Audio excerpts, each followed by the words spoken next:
The varsity baseball coach at Averill Park, George Brooks, who's won a couple of state championship with two different high schools, is taking a 10U Twin Town Little League team to the World Series. They won a state championship on Friday night. We're going to talk to the head coach, George Brooks, next on 104.5 The Team, ESPN Radio.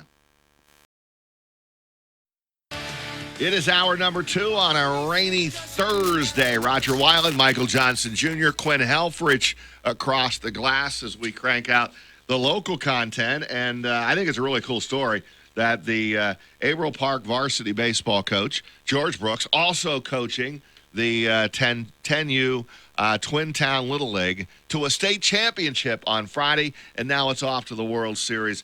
Gets no better than coaching your son, I can promise you that. Coach Brooks, it's Rodger and MJ. How are you? Hey, how's it going, guys? Thanks for having me on. Coach. Hey, Coach. Yeah, congratulations, man. That's got to be what a fun ride you're in right now. Yeah, it's incredible. 9 and 10-year-old little ball players who just love the game of baseball.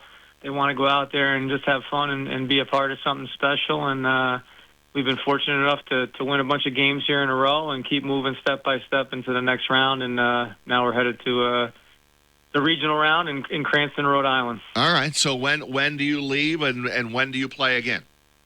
So we actually just finished up our last practice this morning, and we all leave tomorrow morning to make the trip out to Cranston, Rhode Island. They have a big banquet. There's 12 teams at the regionals, and so we get to have this big banquet where they recognize the players and the teams, and we play our first game Saturday against the Delaware State champions, Milton Little League. That's great, the Little League, and then if you could get by the regionals, then you would go to the World Series, right?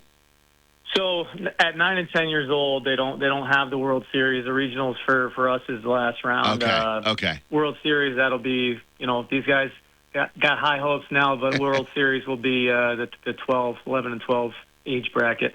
Yeah, you can dream of that. That's the big one. You're 12 years old, and you see it on ESPN. We all watch the Little League World Series on ESPN. And the thing about it is, George, it sounds like this group is, they're only 9 and 10, but have they been playing together for a little while, and can you keep this group together?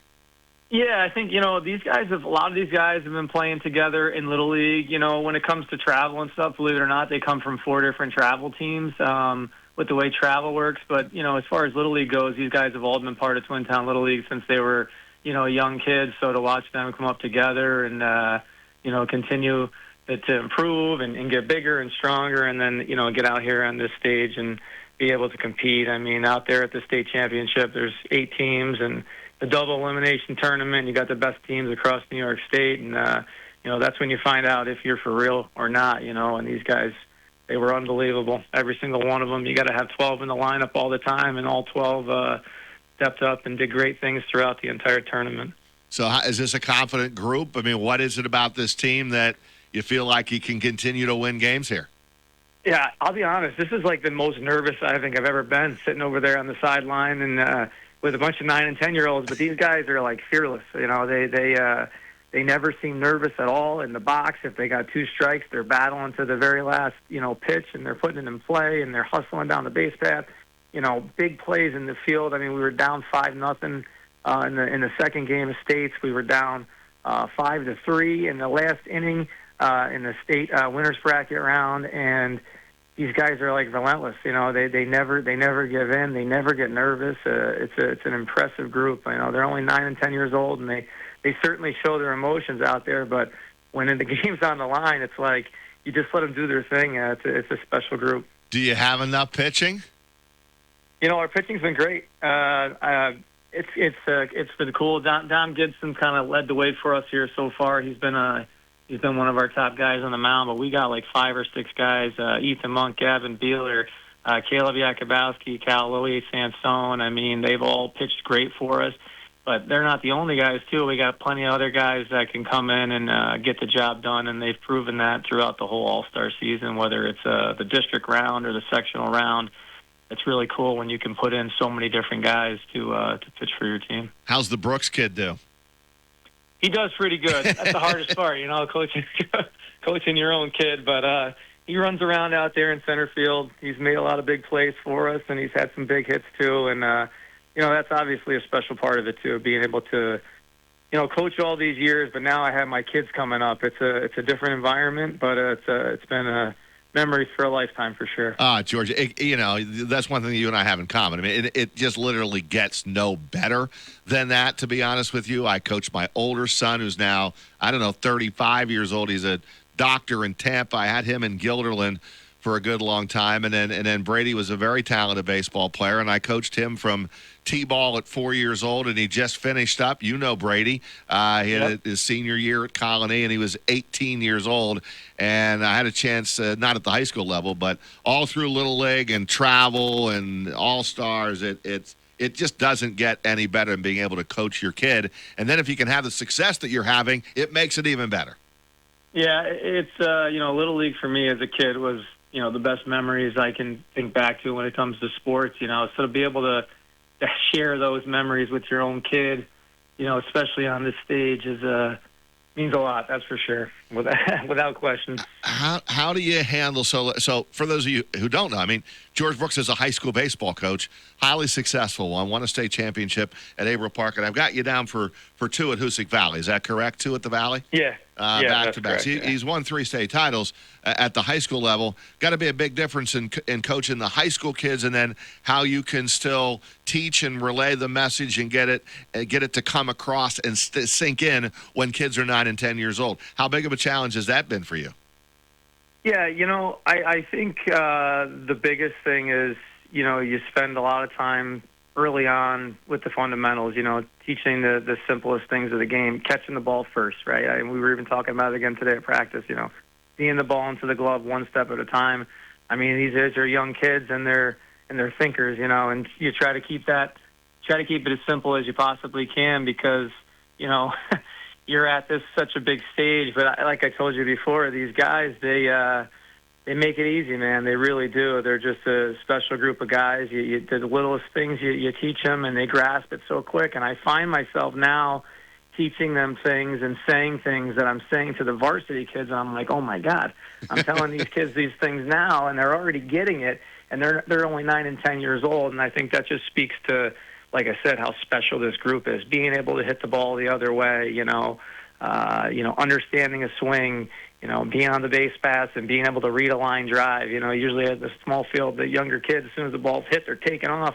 These guys are reading line drives and getting back. They're reading the outfield. It's just it's big boy baseball on the small field, and I'm lucky to have these guys. Well, a lot of times it's daddy baseball, daddy coaching, and these guys are lucky to have you, a varsity coach, coaching their team. You mentioned pitching. How are you defensively and then at the plate? Is this a good hitting team, and how have you defended? Yeah, that's as good as our pitching and defense has been. The thing that's helped us so much is you got to remember in Little League you have 12 people in the lineup, so you're not batting 9. You don't have DHs. All 12 play. So you have to have 12 kids in the lineup that can hit the ball, and I think that's what's helped us a lot. Even if we do make an occasional error or a pitcher has a tough inning, we have 12 guys that are hitting the ball all over the field. So we're scoring runs and in bunches. And even when we were down 5-0 and 5-3, you just have 1 through 12 that can put the ball in play at any point. And there's been innings where we scored 5, 6, and 7 runs because we're hammering the ball all over the field. So that's been as good as our pitching and defense has been. The special part is having 12 guys that can hit the ball. Because like I said, nobody sits the bench. This is as pure as it gets. You're not stacking your team. These are the guys from your Little League that you get. And everything is earned and. That's been a special part of it to see all these guys continue to hit the ball like they have. Do you have any guys that can hit the ball over the fence? So Dom Gibson actually in our sectional game, it was like a 2-1 game late in the game, and he hit a 3-run homer. And then in the game against South Shore, the winners bracket final, we were down 5-3, and he hit a solo shot to lead the inning off to make it 5-4. And those were big shots because.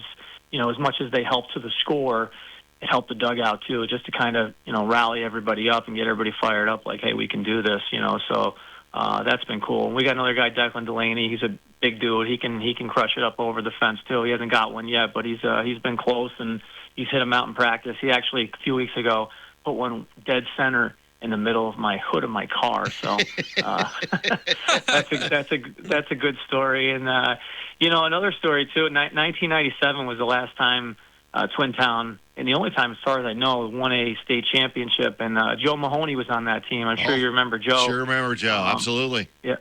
Yeah, so Joe was on that team 28 years ago, and Joe played in the major leagues for a little bit, and his son Declan is actually on my team. So his father coached me when I played All-Stars. Joe won it when he was 10 years old, and now here it comes full circle 28 years later. His son's on the team and won the state championship just like his father did in 97. Somebody sent me that. I get a lot of emails and texts, and somebody sent me exactly the story that you just told. Yeah. So that is a great story. And hey, to beat South Shore too. I mean, one of the teams you had to beat to get where you're at. They're usually year in year out powerhouse, South Shore. Yeah. So I think those different parts of New York State focus on different levels. And so in other words, Little League, in the city area is a big deal, where here, Cal Ripken's kind of grown a little bit. I know we've talked about that in the past. So, to get down to states and really, really face some of the best Little League teams year in, year out, and to be able to have some success against them, South Shore being one of them, those teams they're there every year. So, that was big for us. That was where we kind of knew, like, hey, we're for real. We're beating some of these teams that win it every year, and now we got a shot. All right. So once again, when is your next game, George? So our next game's August 2nd. I believe that's Saturday. The days are all starting to flow together, and we play Delaware state champs, and then we get a day off, and then we play the Maryland state champs. And then we play the Pennsylvania state champs, different team, but Pennsylvania, I know, won it last year. So obviously at this stage in the game, all the teams are going to be good. But it's basically you play 3 games, pool play. There's 6 teams in 2 different pools. You got to be top 4 in your pool, and then you advance to a single elimination round where the final 8 teams of the 12 that are left play to crown a champ. Really cool. Congratulations, George, on taking Twin Town to a state championship, and now keep it rolling. Go get this championship, and keep us updated. I know you will. You and I can text, but let me know how it's going and maybe where we can record some of these games to get you some TV coverage. Yeah, listen, I appreciate it. Recognizing these kids means a lot, so I appreciate your guys' time. Yeah, no worries. Thank you, George. Appreciate your time. Have a great day. All right. That's George Brooks, head coach, Averill Park. State championship there, too, at Hoosick Valley. And now he's coaching his son.